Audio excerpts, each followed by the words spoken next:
Gracias, Julio. Buenas noches. Cordial saludo para todos. Digo buenas noches porque asumo que la mayoría de nosotros estamos en el mismo uso horario o aproximado. Sin embargo, también son bienvenidas personas de otras latitudes en las que no compartamos necesariamente el tema horario. Lo que sí compartimos es evidentemente el interés en el peligro biológico y utilizamos el COVID-19, realmente formalmente llamado SARS-CoV-2, como excusa para retomar el tema de peligro biológico, aunque esta presentación no es exclusiva de del COVID-19 del SARS-CoV-2. El contenido que hemos establecido para esta presentación habla de biodiversidad e interacción con agentes biológicos, generalidades del peligro biológico, exposición ocupacional y entornos laborales saludables, y haremos también un abordaje preliminar de la vigilancia médica y ambiental de trabajadores expuestos a peligro biológico como preludio a futuras charlas en las que el tema técnico del abordaje ocupacional o laboral de peligro biológico sea mucho más exhaustivo. Voy a tomarme el atrevimiento de dañar el propio orden propuesto para hablarles aquí de entornos laborales saludables, ya que probablemente en otra diapositiva posterior no tenga la oportunidad de ser tan explícito en este tema. Cuando hablamos de entornos laborales saludables, hacemos referencia a una propuesta de la OMS y la OPS en la que excedemos el ámbito de trabajo exclusivamente laboral, es decir, el ámbito de exclusiva medicina laboral, entendiéndola a ella como la disciplina que maneja las patologías o enfermedades o condiciones de salud relacionadas estrictamente con las circunstancias de trabajo. En este caso lo excedemos porque los tres mejores escenarios para lograr incidir en la población en salud pública, los tres mejores escenarios son indudablemente el escenario de educación, los escenarios de servicios comerciales y los escenarios laborales. Es decir, es allí donde contamos con unas poblaciones cautivas, entre comillas, unas poblaciones a las que les podemos llegar muy fácilmente de manera colectiva o masiva para darles mensajes e información, en algunos casos compleja, en otros casos sencilla, que les pueda permitir ser unos participantes, protagonistas activos en la prevención de los peligros. Esto es lo que tengo que decirles sobre entornos laborales saludables y eventualmente adelante podríamos hacer algún tipo de alusión a ella dependiendo del tiempo que nos permita la charla. Para poder afrontar el tema de peligro biológico, riesgo biológico, como le llaman algunos, aunque la terminología actual habla más de peligro que de riesgo, en el contexto en que lo queremos ver de la amenaza del individuo, no la probabilidad de afectación. Para poder hablar de peligro biológico tenemos que aludir inevitablemente al tema de biodiversidad, para que no se conciba el peligro biológico como un elemento exclusivamente negativo. Entonces, la biodiversidad, pues, simplemente traduce esa variedad de formas de vida en el planeta o en cualquier entorno. En nuestro planeta tenemos que tener en cuenta que tenemos unos ecosistemas principalmente terrestres y marinos. No hablamos de los ecosistemas aéreos porque simplemente el aire hace parte de esa interrelación que hay entre los sistemas terrestres, los sistemas marinos, en fin.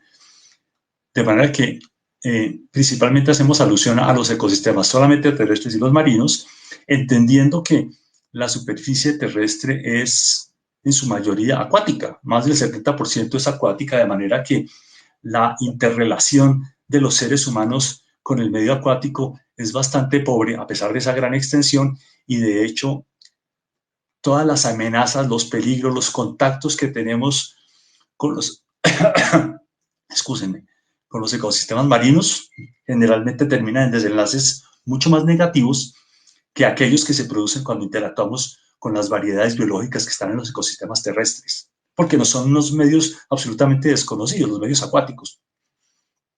Obviamente, dentro de la biodiversidad, todos aquellos elementos que logran relacionar esos complejos, esos ecosistemas y que generan relaciones muy complejas, muy variadas, pues es importante contemplarlos dentro del concepto de biodiversidad. Hay varias formas de biodiversidad, entonces tenemos que hablar desde lo particular a lo general, hay una variación dentro de cada especie. Importante mencionar el concepto de especie, aunque más adelante lo definiremos, ya que muchas personas, seguramente de manera no intencional, hablan de la raza humana, cuando realmente los seres humanos constituimos una especie, dentro de la cual contamos con varias razas. Entonces, una forma de biodiversidad dentro de cada individuo, dentro de cada especie, la da esa gran variabilidad que hay, de manera que comenzamos a ver nosotros un rango que se extiende ampliamente simplemente dentro de cada especie. Entonces vemos variaciones dentro de los individuos y variaciones dentro de las poblaciones de la misma especie. Ya empezamos a ver nosotros, a entrever nosotros un rango bastante amplio que empieza a complejizar un poco el tema. Luego empezamos a ver variaciones entre diferentes especies. No requiere esto ninguna explicación. Y luego empezamos a ver las variaciones espaciales que son entre los diferentes ecosistemas, de manera que no solamente tenemos especies diferentes y variaciones de los individuos, sino que la forma de relacionamiento en todos ellos hace que el sistema sea bastante complejo de entender y de abordar. Unas cifras interesantes para contemplar en este momento. Actualmente se habla de cerca de 9 millones de especies vivas, un poco menos de 9 millones mencionan la mayoría de los textos vigentes en este momento, pero solamente hemos identificado 2 millones por diversas circunstancias. Las circunstancias que no nos permiten acceder a muchos de los temas del conocimiento, realmente los vacíos de conocimiento son mayoristas en este momento. Entonces solamente identificamos 2 millones de esas cerca de 9 millones de especies y sin embargo tenemos que entender que el 99%, cerca del 99% de las especies del planeta, las especies que en algún momento se han relacionado con el planeta, se han extinto.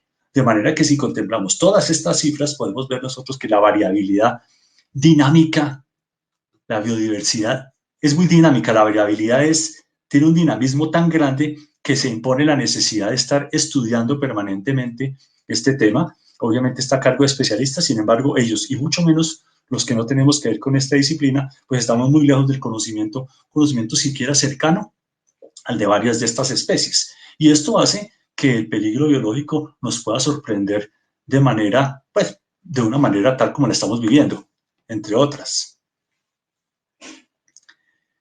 ¿Qué ventajas nos brinda la biodiversidad? Porque no tenemos que verla por el hecho de esa gran riqueza y esos números tan elevados, no tenemos que percibirla como una amenaza. Realmente las ventajas de la biodiversidad, una de las principales es el que nos provee la cadena alimentaria. Tal vez no haya necesidad de profundizar en este tema para que todos comprendamos que no se trata de la variedad de un menú, se trata de la variedad de las relaciones que se dan entre las especies para que se pueda facilitar la generación de todas esas especies vivas que están a nuestro alrededor.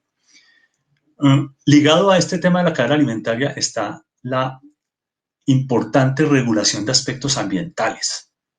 Entonces, un elemento regulador del aire, el primero que se nos viene a la cabeza cuando hablamos de la regulación del aire, pues seguramente son las plantas, los árboles, entendiéndolos como unos medios purificadores, y de hecho hay luchas importantes en este momento de grupos ambientalistas, sin entrar a hacer ningún tipo de calificación sobre su gestión, para procurar una mayor existencia de árboles como elementos que regulan y que participan de manera muy positiva, en general, en esta calidad del aire. Obviamente, esa regulación del aire va inherentemente atada a una intervención en los elementos climáticos, en las plantas, las selvas, la variedad de especies en la selva húmeda tropical, por ejemplo, es un elemento que participa activamente en los efectos, en los elementos climáticos, en las variaciones climáticas. En lo que tiene que ver con calidad del agua, tal vez no hay ninguna duda acerca de la participación de la biodiversidad y de los seres vivos. En este momento son muchos los agentes vivos que son utilizados actualmente en procesos de potabilización o en otra serie de procesos que finalmente podrían incidir en lo que tiene que ver con la calidad del agua. Luego como positivo, porque obviamente hay unos elementos vivos que afectan la calidad del agua de manera negativa, pero aquí estamos hablando de las ventajas. En lo que tiene que ver con suelos es innegable la participación de esas especies, y no estamos hablando de las especies grandes, sino estamos hablando desde los microorganismos hasta los macroorganismos gigantes que pudiéramos imaginar.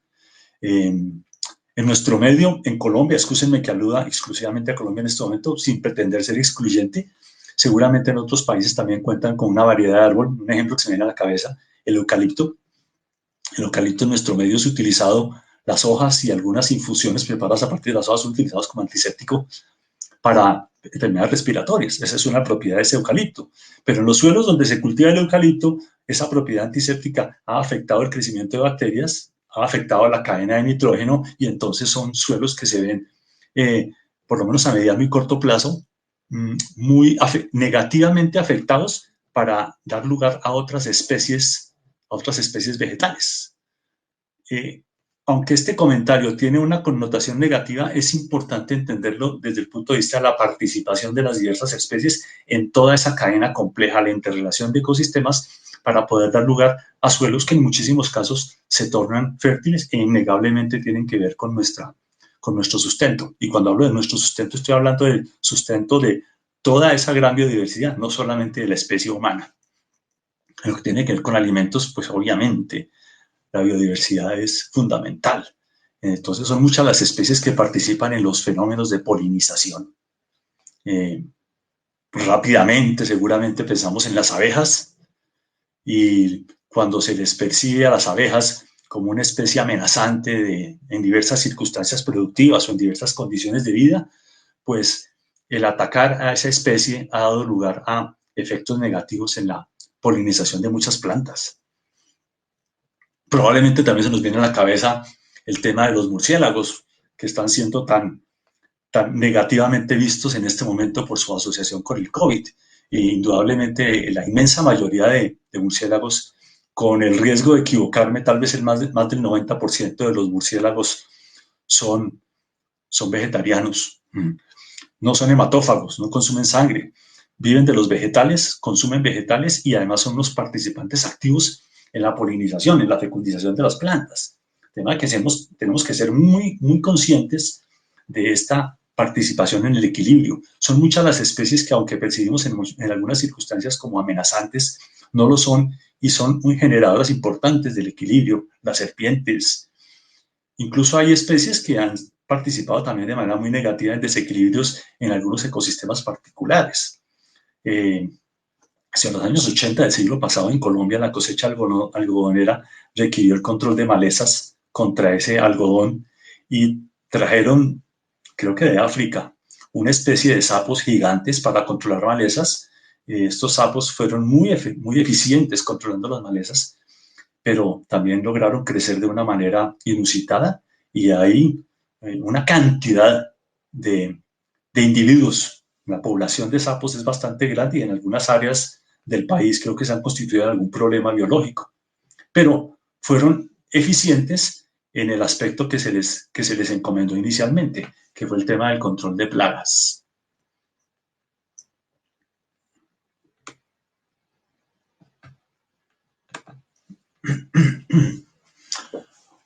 Junto con las ventajas de la biodiversidad, pues tenemos que reconocer las desventajas.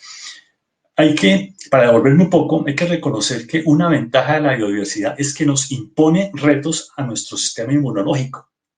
El imponer retos al sistema inmunológico indudablemente es una posibilidad de crecimiento del individuo. Es una importante posibilidad de desarrollo de los individuos, cualquiera que sea. En este caso, los seres humanos. Pero como desventaja, aquellos retos que nos superan, pues, y especialmente aquellos retos inmunológicos, aquellos retos que a nuestro sistema de defensa lo hacen quedar corto o le permiten excederse, pues pueden ser vistos como una desventaja. Se dice, aunque el conocimiento nuestro acerca del SARS-CoV-2 es muy incipiente, se dice que uno de los principales problemas relacionados con la letalidad y con la morbilidad, con la cantidad de casos de COVID-2, tiene que ver con la respuesta exagerada de nuestro sistema inmunológico ante la invasión de este agente. Entonces, ese reto en el que el sistema inmunológico, pretendiendo controlar a la gente, nos excede y termina afectándonos incluso de materia grave o letal, pues podemos concebirlo como una de las desventajas de la diversidad. Tal vez la más importante a considerar aquí, en este entorno, o en estas circunstancias que nos traen en esta presentación. Recordemos entonces un poquito también el concepto de especie para entender por qué los seres humanos somos una especie, pero los virus no. Una especie es una categoría básica de seres vivos, como lo dice la presentación. Esa categoría básica, ¿hasta dónde llega? ¿Qué tan básica es o qué tan excluyente? ¿Cuál es la forma en que la categorizamos? Pues la categorizamos porque esos seres comparten un origen ancestral, comparten un origen único, puede ser próximo o remoto, pero se comparte el origen. Eso hace, ese origen ancestral hace que se continúen compartiendo una serie de características, aunque no características íntimas, que harían muy excluyente la clasificación, y la especie tiene que ser capaz de reproducirse. Tiene que ser capaz de reproducirse para dar lugar a un descendiente directo o para procurar que la descendencia pueda a su vez procurar descendencia. Entonces, sabemos de la posible mezcla que puede haber entre caballos o yeguas y asnos. Entiendo. Si en esta charla hay algunos especialistas en veterinaria y zootecnia, por favor sabrán excusarme mis inexactitudes. Entiendo que una cópula entre yeguas y asnos puede dar lugar a un individuo que no es fértil, que creo que son las mulas o los mulos. Entonces, aquí no se cumple el criterio de mezclar a los caballos y a los asnos en la misma especie porque la reproducción de ellos no es mantenible, no es sostenible. El producto de esa reproducción no es fértil. Ya con eso entendemos por qué podemos diferenciar, qué criterios podemos utilizar para poder hablar de especie. Y especies endémicas, ya que es un término que frecuentemente hemos escuchado en los meses, en las semanas recientes, es importante contextualizarlo. Una especie endémica es un ente biológico, un ser vivo, pues, que habita una zona geográfica limitada por una barrera natural. Y cuando hablamos de una zona geográfica, tenemos que tener una mentalidad un poco más amplia acerca del concepto de la zona geográfica, porque esa condición del límite geográfico hace que cuando cambian las condiciones que generan ese entorno, pueden dar lugar a una afectación grave o a una eliminación de la especie. Van ustedes a decir entonces, ¿cómo es posible que se hable de un ente biológico endémico global o planetario? Lo que pasa es que los límites naturales aquí son superados por sistemas de transporte, por ejemplo, o por otras circunstancias. Pero, sin embargo, debe entenderse que se habla de endemia cuando se puede hablar de un contexto que puede limitar la presencia de una especie. De acuerdo con todo esto que hemos planteado, entonces, una pregunta natural que surge en todos nosotros es si los virus son seres vivos o no. No, porque definitivamente no cumplen con los criterios que expresamos anteriormente. ¿Sí? Repasemos un poco los criterios.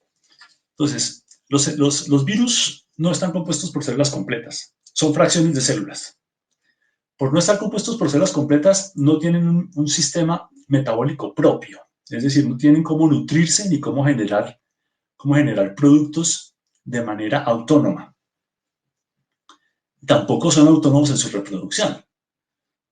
Simplemente son unos fragmentos de material celular, realmente son fragmentos de ácidos nucleicos, llámese ADN o ARN, que están encapsulados por proteínas. Y esa cápsula de proteínas es la que les da cierta protección relativa en algunas circunstancias, les permite llegar a unos receptores en otras circunstancias, y de manera que estas cadenas de ácidos nucleicos utilizan otros elementos para poderse reproducir. Como no son autónomos en su reproducción, no cumplen con el criterio de especie. Es decir, los virus, para hacer una analogía muy simple, y excúsenme la superficialidad, los virus utilizan la célula para fotocopiarse. Ellos por sí solos no son capaces de generar su propia copia.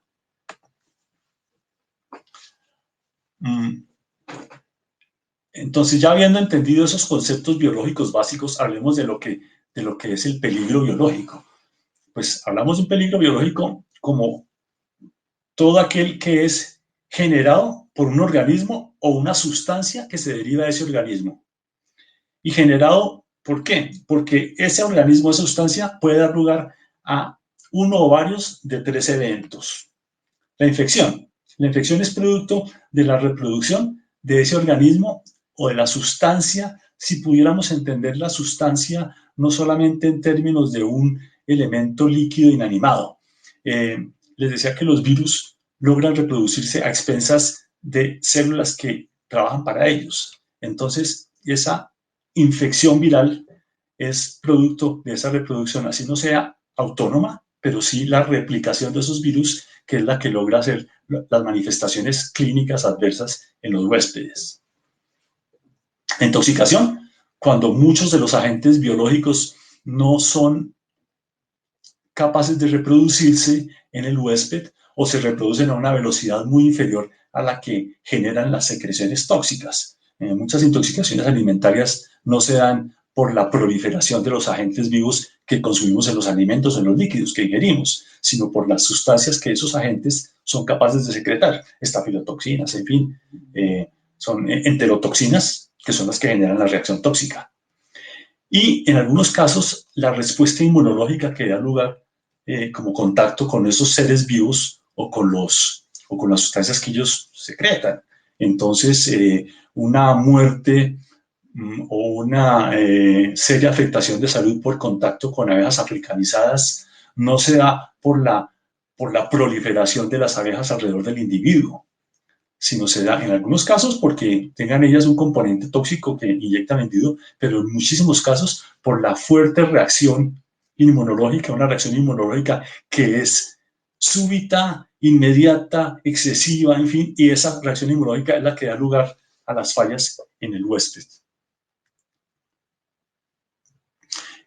Hace algunos años y todavía algunos puristas pretenden hablar del riesgo biológico también en lo que atañe al comportamiento de animales. Entonces, una patada de un caballo, un mordisco de un tiburón, en algunos casos podría considerarse, de acuerdo con esa definición de estos puristas, un peligro biológico.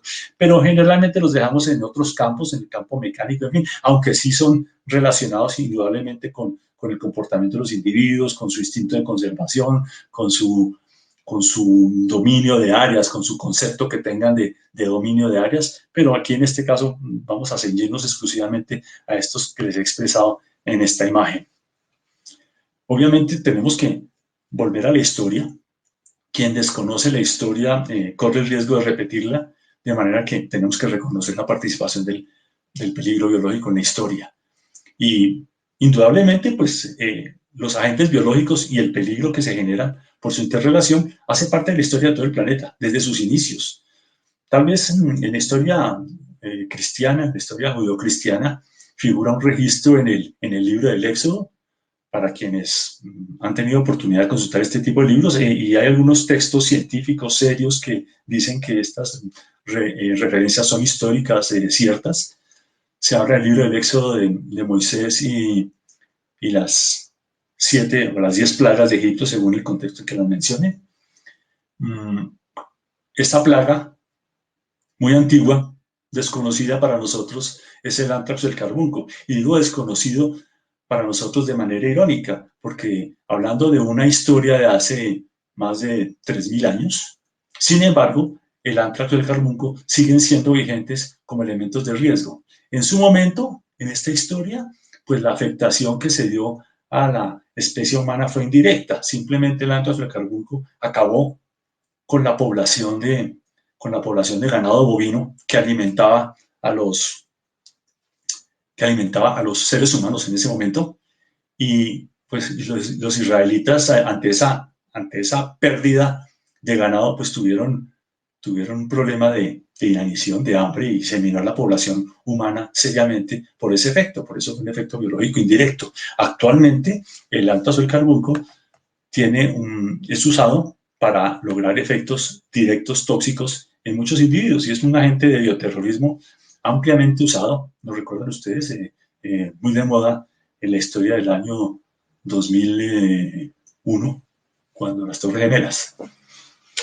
Repasemos un poco las amenazas biológicas globales, las más representativas. Tal vez la más importante de todas es la de la viruela. tal vez miró la población unos 300 millones de personas aproximadamente, antes de que pudiera ser controlada. Revisaremos el tema de control un poco más adelante. Enseguida tal vez habla del sarampión, con 200 millones de muertes. Ya actualmente presenta una mortalidad muy reducida.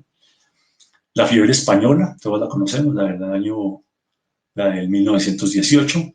Hablamos de pérdidas aproximadas entre 50 y 100 millones de personas. Las estadísticas no han podido dar con cifras más confiables que este rango amplio. La peste negra, la Yersinia pestis, 50 millones, una enfermedad que se pasaba a las comunidades a través de roedores y las pulgas, de las cuales estos roedores eran portadores.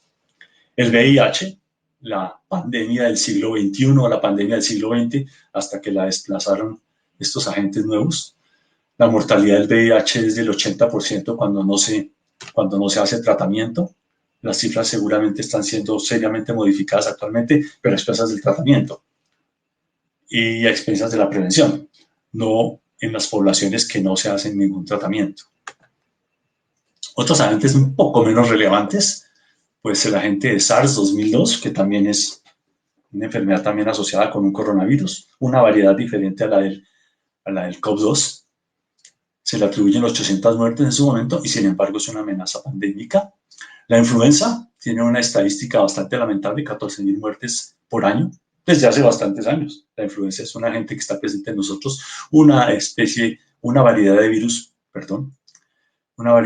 diferente a la del coronavirus, pero también con una letalidad muy importante en determinadas poblaciones. Creo que lo veremos más adelante el detalle de las poblaciones.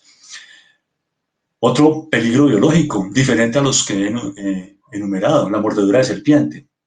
En este caso, los efectos tóxicos, 140.000 muertes por año, 420.000 amputaciones, estas son estadísticas del año 2019, 2,5 millones de envenenamientos por año. Lo que pasa es que muchos de ellos son afortunadamente bien controlados. ¿Qué tienen en común estas amenazas?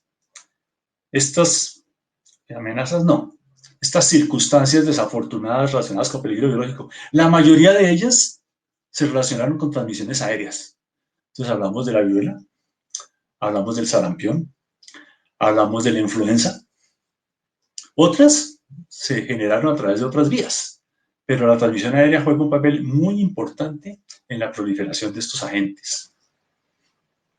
Otra circunstancia bien importante en su momento, sin vacuna inicial, y tal vez ese es el elemento que les dije que les mencionaría después en relación con la viruela y con el sarampión, y es que en cuanto se logró procurar la vacuna de viruela y sarampión, la mortalidad, si no fue eliminada, fue seriamente atenuada. No se han mencionado casos de muertes por viruela recientes. Existen algunas variedades de los agentes causantes en laboratorios con unos niveles de contención muy importantes, pero no se han reportado casos de pérdida de control con estos agentes. Entonces, la vacuna definitivamente incidió de manera muy importante en la población. El tratamiento inicial, otro de los elementos fundamentales dentro de los efectos adversos.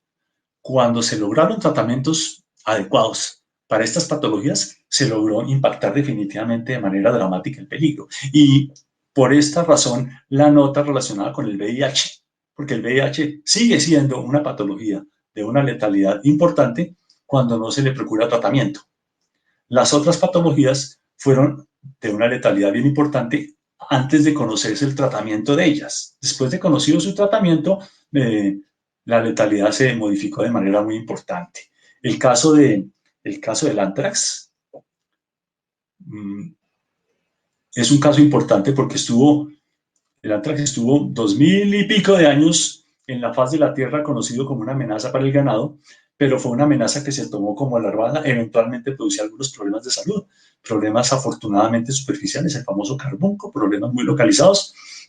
Louis Pasteur fue quien tuvo oportunidad de retomar un poco el estudio del anthrax, y a partir de él dio lugar a muchos tratamientos exitosos, a muchas pruebas diagnósticas también exitosas, y seguramente también de esa forma se contribuyó un poco con algunas circunstancias que hicieron que la gente fuera modificado en sus características inherentes o en la forma en que se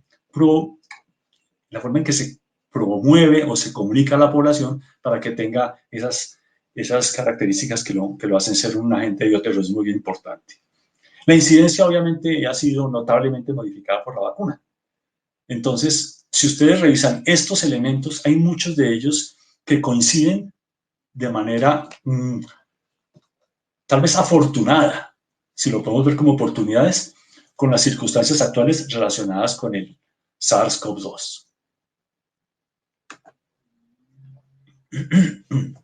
Entonces, ¿qué es lo que hace peligroso al SARS-CoV-2? A pesar de que mi comentario fue circunstancias afortunadas porque en la medida en que conocemos el peligro, conocemos el riesgo, tenemos posibilidad, oportunidad, remota o próxima, del control. Cuando no le conocemos no tenemos ninguna oportunidad. Cuando las personas morían por agentes biológicos que eran llamados miasmas o que eran castigos divinos, las oportunidades de intervención y de generar soluciones para los agentes eran bastante limitadas. Cuando se les conoció íntimamente, a expensas de la microscopía, a expensas de análisis de laboratorio, la microscopía electrónica, es que se han dado a lugar las principales posibilidades de control.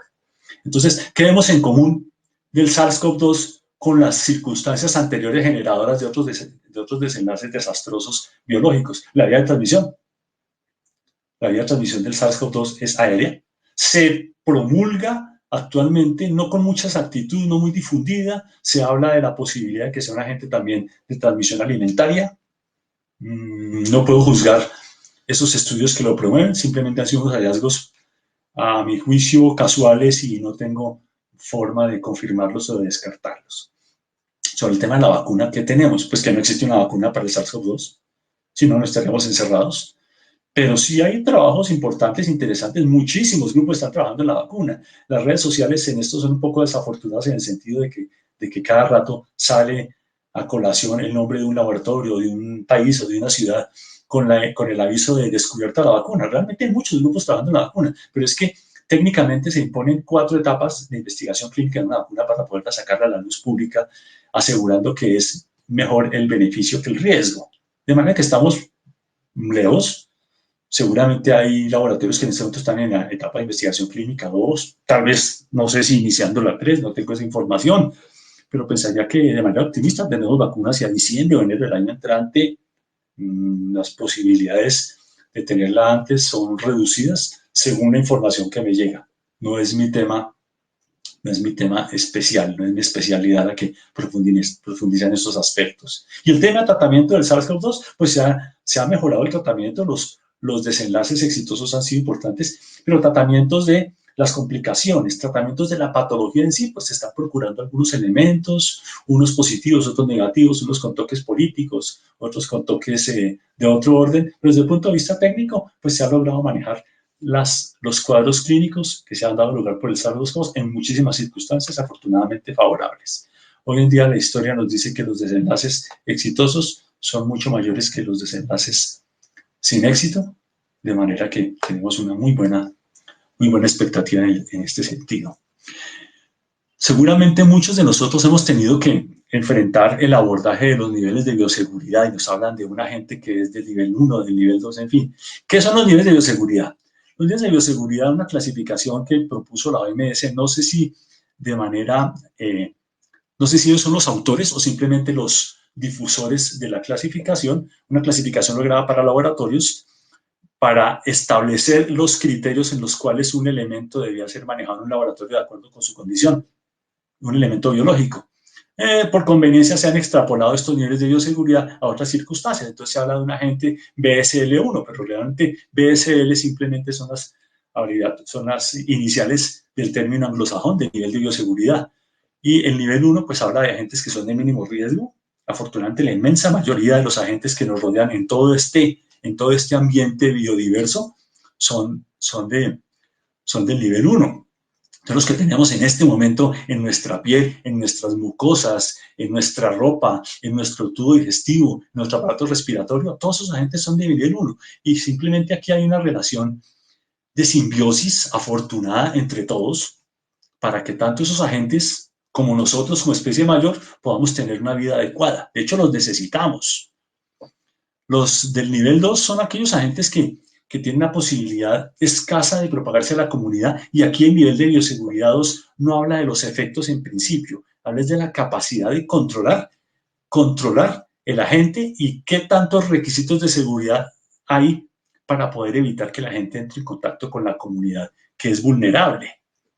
Entonces, un agente de nivel 2 es aquel que tiene poca capacidad de propagarse en la comunidad y eventualmente o cuenta con tratamiento o vacunas. La hepatitis B, por ejemplo, a pesar del prestigio que tiene, de los desenlaces adversos que tiene cuando no se logra evitar la enfermedad del individuo, pues es un agente de bioseguridad de nivel 2. Tiene vacuna, tiene tratamiento, la posibilidad de propagación es muy reducida, es un agente que impone un contacto muy directo, muy estrecho, muy íntimo entre la gente y el potencial huésped, la población susceptible, para que pueda dar lugar a efectos. Entonces, muchos agentes patógenos sanguíneos, aquellos que transmiten por vía sanguínea, lo veremos posteriormente, son de nivel 2. Otra circunstancia bien diferente es cuando ya han entrado en contacto con el huésped, qué manejo se les da, y eso podría dar lugar a otra categorización bien diferente al nivel de bioseguridad. También varios patógenos alimentarios son de nivel 2 y se requeriría solamente un contacto muy íntimo a través del consumo de alimentos y unas circunstancias muy particulares para que se produzca la enfermedad a expensas de este agente. Los de nivel de bioseguridad 3 son aquellos que tienen mayor capacidad de propagación, o sea, seguramente la vía que usan para propagarse es una vía que fácilmente se tiene en contacto con la comunidad. La vía aérea es la más eficiente de todas estas. Tienen la posibilidad de generar un mayor efecto desastroso o adverso en la población susceptible o vulnerable a este agente, pero entonces existen tratamientos o vacunas que atenúan ligeramente la peligrosidad de la gente. Se propaga bastante, pero bueno, si podemos llegar a la población con tratamiento o con vacunas, excelente.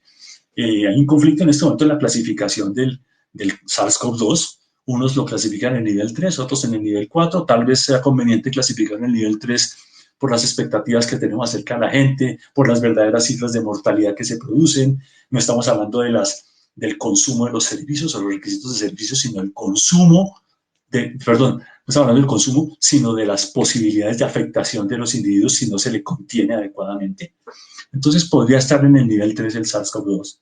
Y el nivel 4 es un agente de altísimo riesgo, se propaga fácilmente por vía aérea, tiene un efecto muy grave, no tiene tratamiento, no tiene vacuna. Son agentes a los que probablemente hayamos accedido nosotros por información muy lejana, afortunadamente. Estamos hablando del ébola, por ejemplo, el agente causante del ébola. Agentes causantes de alguna encefalitis. Tenemos en Sudamérica unas encefalitis virales típicas que son de una letalidad muy importante, pero afortunadamente están muy confinadas. Entonces son especies endémicas en unas zonas muy pequeñas. Serían especies endémicas en la zona y no especies pandémicas, afortunadamente, porque la especie humana no tiene capacidad de resistir un ataque de estas encefalitis. Hay otras encefalitis en África y en Asia bien conocidas. De manera que no son agentes del todo extraños, pero afortunadamente sí muy distantes. Las vías de transmisión, pues, es una forma importante de abordar el peligro biológico porque nos da una idea de la posibilidad de afectación de la comunidad o de los individuos. Las principales vías de transmisión son la vía aérea, la vía sanguínea, la alimentaria y la cutánea, pero no son excluyentes. Hay agentes como el de la tuberculosis que se puede transmitir por vía sanguínea y por vía aérea, también por vía cutánea, en fin. Entonces, no son excluyentes estas vías de transmisión. Lo importante es considerar que la vía de transmisión y el órgano afectado son dos entes bien diferentes. Hay agentes que se transmiten por vía aérea, pero su afectación no es a nivel de pulmón. Esto lo tomamos en esta gráfica. La vía aérea es la más efectiva porque pues, si nosotros abrimos todo el tejido pulmonar que tenemos para tomar aire y lo extendemos en un tapete, vamos a lograr un tamaño de una cancha de fútbol. Es lo que dicen los libros de neumología, los libros de anatomía, en fin. Entonces es una vía muy efectiva porque la superficie de absorción es muy grande. Requiere una menor proximidad. Cuando hablo de menor proximidad, por favor, este término puede ser un término ambiguo. Menor proximidad quiere decir que las personas tienen que estar más distanciadas para que, sin embargo, haya contacto con la gente. En otras circunstancias en que requiere mayor proximidad, el contacto debe ser más íntimo para que sea posible la transmisión. Entonces, aquí generalmente se produce enfermedad respiratoria sola o con otras afecciones. Este no sería el problema. Alguien me pregunta aquí en el chat que que el VIH en qué nivel de bioseguridad se ubica. Normalmente lo ubican en el nivel 2, porque la posibilidad de propagarse a la comunidad, de hacer un efecto colectivo, es más limitada. Tal vez vamos a responder las preguntas ahora más adelante. Más adelante reviso el chat para poder dar continuidad a la presentación.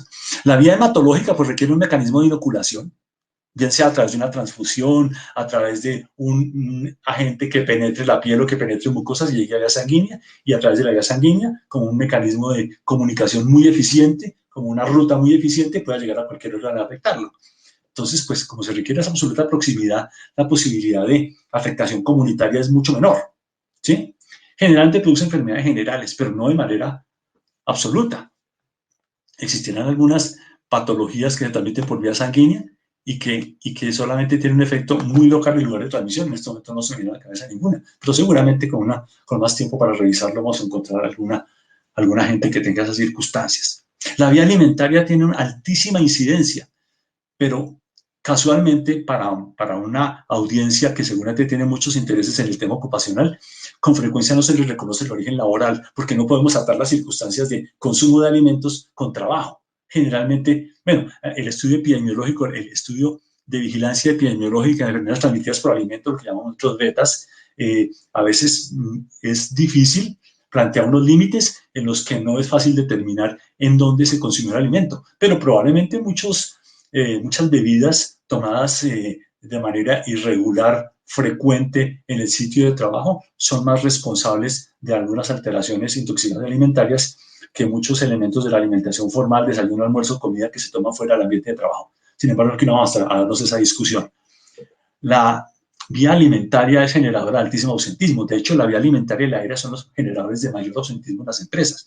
Ausentismo que en muchos casos son cortos, de corta duración y de baja severidad, pero casi toda la estadística de ausentismo en nuestro medio está dada por gastroenteritis y enfermedades respiratorias principalmente altas. Haciendo abstracción de lo que nos tiene actualmente encerrados, que es una enfermedad respiratoria de otras características. Pues la vía alimentaria produce enfermedades gastrointestinales y raramente otras afecciones, y aquí subrayo la palabra inmediatas, porque a mediano y largo plazo las intoxicaciones alimentarias se han visto relacionadas con otra serie de eventos desagradables, enfermedades inflamatorias crónicas, en fin. La vía cutánea, pues, es endémica o está ligada estrechamente a condiciones del huésped. Quiere decir que hay sectores, hay entornos específicos donde hay agentes patógenos de piel, o el huésped es el que hace que se dé lugar a la enfermedad dada por el contacto con el agente biológico. La superficie de contacto está relacionada con la protección. Entonces, algunas enfermedades dan en zonas desprotegidas de la piel, en zonas expuestas. Hay otras en las que el factor de oclusión que genera la ropa es el causante de la enfermedad, ¿sí? Pero obviamente para la vía cutánea se requiere el contacto, generalmente, a no ser que la gente sea transmitido por vía aérea, en fin, pero no es lo frecuente. Lo frecuente es que la gente está en contacto con la piel y generalmente produce una enfermedad cutánea exclusiva, con algunas afectaciones sistémicas o a distancia, pero que no son tan frecuentes, por lo menos en lo que se me viene a la cabeza para propósitos de esta presentación. Y aquí entramos a hablar de unos temas bien importantes, y es, para propósitos de medicina del trabajo tenemos que tener en cuenta esto, diferenciarlos en los individuos. La edad es un diferenciador bien importante. Las edades extremas generalmente tienen alguna desventaja inmunológica que no la tenemos en las edades medias de la vida. A pesar de que algunos de ustedes vean en la foto que tal vez ya voy a ser parte de las edades extremas, pero no es así, es simplemente un tema de imagen. Las edades extremas de la vida general son vulnerables, pero recuerden ustedes la amenaza del AH1N1. El H1N1 se constituye una amenaza muy particular para las personas en edades medias de la vida. Las personas muy jóvenes no se consideraban tan vulnerables, y las personas viejas definitivamente, las personas de mayor edad, excúsenme el término, no se consideraban vulnerables porque ya habían tenido contacto algunas décadas atrás con el agente y habían desarrollado inmunología, pero la gente joven no había tenido esa posibilidad de vacunarse por el contacto social que implicaba. El embarazo obviamente impone otra condición fisiológica que afecta el sistema inmunológico y en algunas circunstancias termina siendo una desventaja. También tenemos el tema de la inmunidad inducida. ¿Qué es la inmunidad inducida? Es que nosotros podemos generar respuesta inmunológica a expensas de las vacunas, pero el hecho de vacunar no es importante. Lo importante es en lo posible, verificar el efecto de la vacunación, porque hay individuos que no responden a las vacunas, entonces tenemos que generar mecanismos que nos permitan verificar la vacunación, el efecto, no la vacunación en sí, porque pedir el carnet de vacunación en muchísimas circunstancias no es suficiente. Hay otras en las que no contamos con los medios técnicos para verificar el efecto de la vacunación y simplemente tenemos que confiar en la eficiencia de la vacuna, pero en algunos casos tenemos que hacerlo. El esquema adecuado pues es importante. Cuando no se aplica el esquema adecuado, probablemente la inmunidad no se dé o se dé solo de manera temporal. Obviamente hay patologías que solamente producen inmunidad temporal. Está en discusión ese tema actualmente con el SARS-CoV-2. Los medicamentos también pueden inducir, generar algo de inmunidad, y no son pocos los casos en los que se dan algunos medicamentos para proteger a poblaciones que se van a exponer a determinados agentes biológicos. En este momento recuerdo algún esquema antibiótico que hay para personas que van a viajar a zonas maláricas durante corto tiempo. Otros diferenciadores en los individuos son los relacionados con enfermedades, y todos en este momento estamos saturados a través de los medios de la palabra comorbilidad. Entonces, comorbilidad simplemente alude a las preexistencias de las personas. ¿Preexistencias en dónde? Pues en los órganos blancos o en los individuos blancos. ¿Por qué esas preexistencias? Por muchas circunstancias, pero tal vez las principales son las relacionadas con el problema inmunológico. Una persona puede tener problemas inmunológicos básicamente por dos categorías y mezclas de estas. Una es porque nosotros, los profesionales de salud, le inducimos el problema inmunológico, le damos medicamentos que le bajen las defensas, porque necesitamos que bajen las defensas por alguna circunstancia, ¿sí? O porque el medicamento que estamos dando, uno de los efectos adicionales es bajar las defensas. También hay personas que adquieren ese déficit inmunológico, no lo procuramos los trabajadores de la salud, sino que la persona por su enfermedad adquiere ese déficit inmunológico. Estamos hablando de enfermedades autoinmunes, VIH, cáncer, diabetes, enfermedades crónicas y otra serie de enfermedades que deprimen el sistema inmunológico. Al deprimir, ¿lo que hace? Pues la respuesta es inadecuada, ¿sí? Diferenciadores en el trabajo. Y esto es bien importante para poder proponer intervenciones. La magnitud de la exposición, relacionada con el tiempo y la cantidad de gente, ya voy a explicar algo acerca de eso, y la probabilidad de exposición relacionada con la vía y con la distancia. Otros elementos diferenciadores, circunstancias de la exposición, la actividad económica, las tareas o actividades que desarrolla la persona y el sistema de desarrollo, el grado de desarrollo tecnológico y las ayudas a sistemas de controles existentes en las empresas. Entonces, sobre mecanismos de control decía que hablaba acerca de magnitud de exposición. Claro, si yo logro reducir la cantidad de agentes, pues la posibilidad de desenlaces adversos es mucho menor. ¿Cómo reduzco la cantidad de agentes? O sea, la cantidad de bichitos, microorganismos, en fin, elementos que puedan afectar al individuo. Eliminándolos, ¿sí? Radiación ultravioleta, por decir algo, en fin. O dilución. Tal vez un elemento muy socorrido por nosotros es la dilución. Por ejemplo, la ventilación. La ventilación natural es un elemento que diluye la concentración de agentes en el ambiente y disminuye el ingreso de agentes en todo el torrente respiratorio porque hay menos en el ambiente, ¿cierto? Y el tiempo de exposición, cambio de procesos. Cuando una persona cuando los médicos logramos que los pacientes tengan menos tiempo de contacto con el profesional de la salud porque pueden llenar documentos en otras instancias, sino delante del profesional, se puede obtener información. Con eso estamos cambiando procesos que disminuyen el tiempo de contacto con la gente. Cuando afectamos la vía de exposición, hablemos de un agente que se transmite por vía aérea. En una persona que atiende público habitualmente, si yo pongo una barrera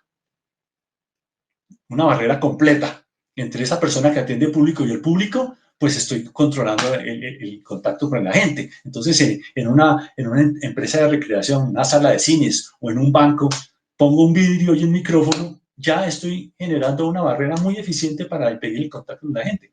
Obviamente hay otra serie de desarrollos muy grandes que podemos ver en charlas posteriores para poder hablar de estos temas de ingeniería. La distancia, también con desarrollos de ingeniería se puede procurar no la barrera física, sino el distanciamiento del riesgo. Uno de los ejemplos que ustedes pueden considerar es el de la telemedicina. Circunstancias, que volvemos a tenerlo aquí en mención. La reconversión organizacional. Por ejemplo, la legislación logró que la inyectología, que es una actividad de un riesgo moderado para patógenos sanguíneos, se hiciera solamente en ciertas circunstancias y no en todas las droguerías del país como se hacía antes. No estoy satanizando con esto el tema de las droguerías, estoy simplemente trayendo a colación un ejemplo que es bien importante considerar. Los cambios de procesos como la telemedicina. Hasta hace unos meses no nos cabía en la cabeza no tener contacto íntimo con los pacientes en muchas circunstancias. Actualmente lo estamos viendo en docencia, En docencia ya no nos imaginábamos cómo sería dar clases sin poder acceder al lenguaje no verbal de los alumnos. Y en este momento ya tenemos estrategias muy efectivas para poder suplir esta circunstancia en muchos casos. La redefinición de oficios, redefinición de actividades o tareas, por ejemplo, en los temas de algo tan básico como las curaciones en enfermería. Antes las curaciones, hace 30 años las curaciones no imponían tanto requisito en términos de instalaciones y de procesos como actualmente. Bueno, hace 30 años el virus de la hepatitis B todavía no sabía, no estaba enterado, no había sido informado que podía ser letal. Actualmente ya está muy bien informado de ese virus, de manera que tenemos que ejercer todos los controles posibles para evitar que nos pueda afectar. Esto es obviamente un abrebocas de un tema biológico bastante complejo, pero que confío en que sirva, les dé información suficiente para poder magnificar el riesgo, para darle su justa medida, porque no podemos nosotros tampoco pretender que sea un riesgo entendido como absolutamente incontrolable. Y pues seguramente en próximas oportunidades tendremos ocasión de profundizar en muchos de estos elementos que hemos visto, manejo, en fin. Estoy abierto a las preguntas. Aquí veo una pregunta acerca de el nivel de bioseguridad del VIH. Ya creo que les había contestado durante la charla. Ese nivel de bioseguridad pues es 2. Dada la posibilidad de propagarse al medio de manera fácil, no es fácil que se propague colectivamente, no se hace a través de aerosoles, no se propaga en el aire. El contacto es íntimo. ¿Sí? Desde Perú, Tunja, Colombia, qué bueno. Ecuador, Elizabeth, un saludo. Desde Bolivia, qué bien. Buga, qué bien.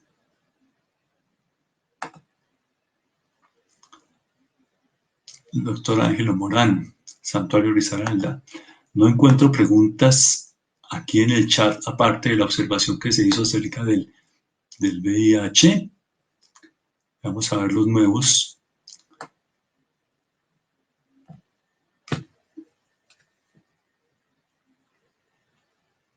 El SARS, aquí me preguntan si el SARS se será clasificado con un nivel de bioseguridad 4. Hay controversia en este momento. He encontrado muchas publicaciones que hablan de un nivel de bioseguridad 3 para el SARS-CoV-2. Yo propondría, si me atengo a la clasificación estrictamente, propondría que en este momento quedara en un nivel 4 hasta que se encuentren vacunas efectivas y tratamientos adecuados. Obviamente es importante, esta pregunta es muy interesante porque me hace recordar que las listas de clasificación de niveles de bioseguridad son variables entre diversas comunidades. Ustedes comparan una lista de Estados Unidos de América con una lista de algunos países de la Unión Europea o con una lista global de la Unión Europea y seguramente van a encontrar falta de acuerdo a algunos elementos. Pero mientras tengan claro el concepto técnico con el cual se le da esa clasificación, creo que es fácil solucionar algo de estos desacuerdos. Un vigilante, ¿cómo considera su grado de exposición frente al COVID-19? Bueno, importante saber si la proximidad de la persona, son circunstancias que vamos a analizar después, pero las circunstancias de exposición de la persona respecto a la gente pueden variar dependiendo de cómo se ha diseñado el trabajo, el procedimiento de este vigilante. Los vigilantes de mi conjunto están detrás de una mesa que no tiene protecciones, no tiene barreras, y si alguien se acerca, podríamos hablar de una exposición importante, elevada. Pero conozco edificios en los que los vigilantes están encerrados en una cabina. Aquí el controlador de cámaras, que también hace parte del cuerpo de seguridad, también es un vigilante, no tiene ningún contacto con el público, de manera que no tiene un riesgo de exposición importante. Son consideraciones que hay que hacer individuales.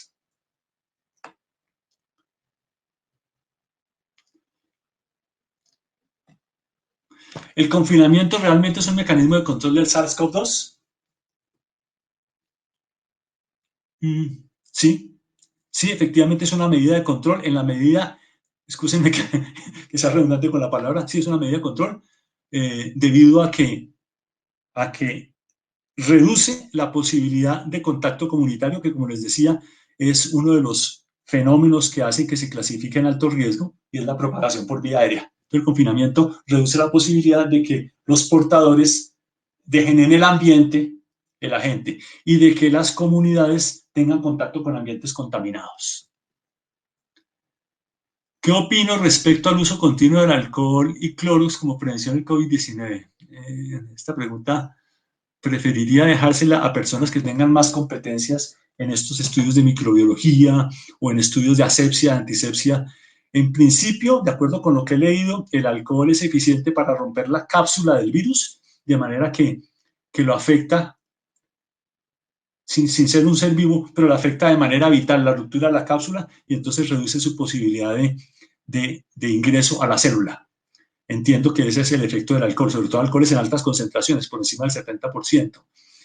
Y el Clorox creo que también tiene un efecto similar en la medida en que ataca la cápsula, la capa proteica del virus. Se están utilizando overoles para protección, si pueden ser adecuados o pueden ser un riesgo por lo que está entregando. Perdón, en estos momentos se están utilizando, si se puede decir, overoles para protección, si pueden ser adecuados o pueden ser un riesgo por lo que está entrando a diferentes lugares. El overol no es un mecanismo de protección directo, estricto, de un agente que se transmite por vía respiratoria. Lo que evita es que podamos alojar el virus en alguna parte de nuestro cuerpo y que después desde esa parte podamos transportarlo a nuestra vía respiratoria. Entonces, la forma en que se usa el overol podría evitar que el virus se aloje en algunas partes del cuerpo, como antebrazos, manos, en fin, y luego al llevarlo cerca de la vía respiratoria lo podamos absorber, podamos tener contacto con él. Esa es la circunstancia del overol, pero como elemento directo de protección, pues diría que no es el propósito. El virus de la rabia y la brucela, ¿en qué nivel de bioseguridad están clasificados? Caramba, esto parece un examen. El virus de la rabia seguramente es un agente de un nivel de bioseguridad 2, por la posibilidad, por la grave limitación que tiene de afectar la comunidad, ya que su transmisión no es aérea, es hematológico. Y el de la brucela es de transmisión aérea en muchos casos. Probablemente sea, el brucela puede estar clasificado en algunas listas como un nivel 2 y en otras probablemente un nivel 3. En lo que corresponde al COVID-19, actualmente la frecuencia de exposición de una persona sería un riesgo inminente.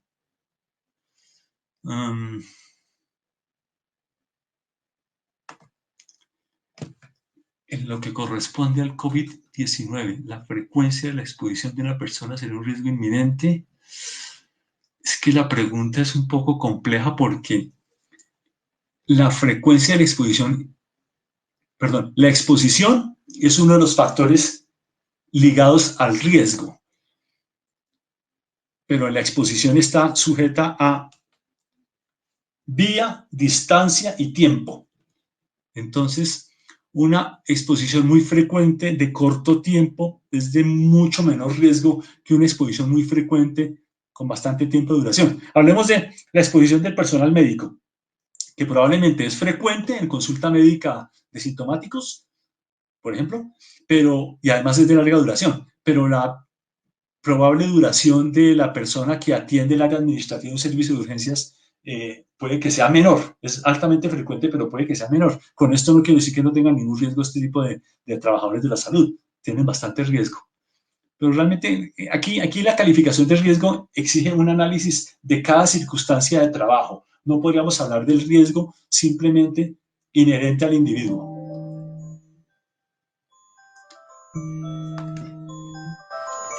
Excúsenme.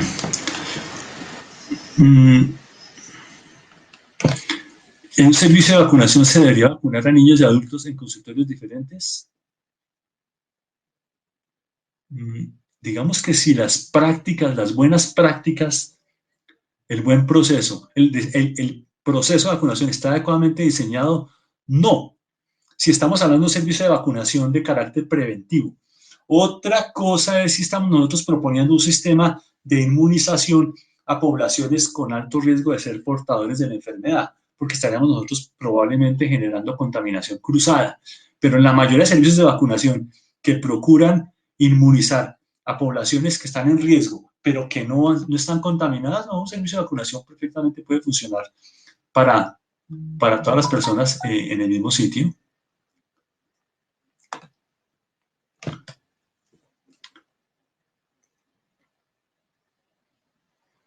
El overall, según lo determinado, no es un sistema de seguridad para una persona que no está en área infectada por SARS-CoV-19.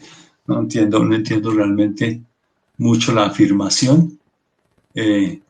Digamos que con la información que les he dado, lo que pretendo es darles elementos de juicio para que puedan determinar ustedes con mayor precisión qué tipo de protección requieren.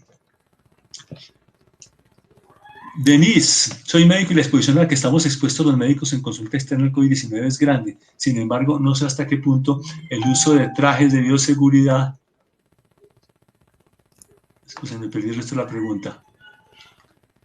El uso de trajes de bioseguridad para los facultativos sea adecuado, ya que circunstancialmente puede proteger al médico, pero da inseguridad al paciente corriente que consulta por cualquier otra patología que no sea SARS. Bueno, aquí nos toca hacer un análisis juicioso de la relación costo-beneficio o de la relación de riesgo profesional y riesgo comunitario. Como les digo, casi que se imponen consideraciones individuales más que consideraciones colectivas. La protección del personal médico con toda esta parafernalia de trajes es básicamente para evitar que sean portadores de un agente y ese agente, en virtud de ser portadores, no lo lleven al resto de la comunidad, a su familia, en fin, porque porque la ropa es después desechable.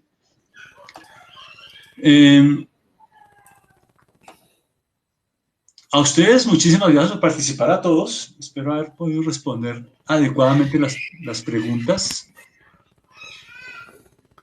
Estimado Carlos. Julio. Ya el tiempo nos ha ganado. A nombre de CSO Capacitaciones, te agradecemos mucho esta brillante ponencia. Tus palabras finales, por favor, para poder despedirnos. Bueno, las palabras finales tienen un componente emocional muy importante. Estamos ante un agente en el que podemos dilucidar más o menos fácilmente las condiciones de exposición, pero dilucidarlas no quiere decir que seamos capaces de controlarlas. De verdad que tenemos que hacer nuestro mejor esfuerzo por evitar la exposición, nuestro mejor esfuerzo por aislarnos comunitariamente para evitar esa exposición que puede ser ubicua, y el cierre lo hago con mis mejores deseos porque todos ustedes, sus familias, sus seres cercanos estén muy bien de salud y puedan hacer una gestión efectiva de la prevención, evitando este riesgo.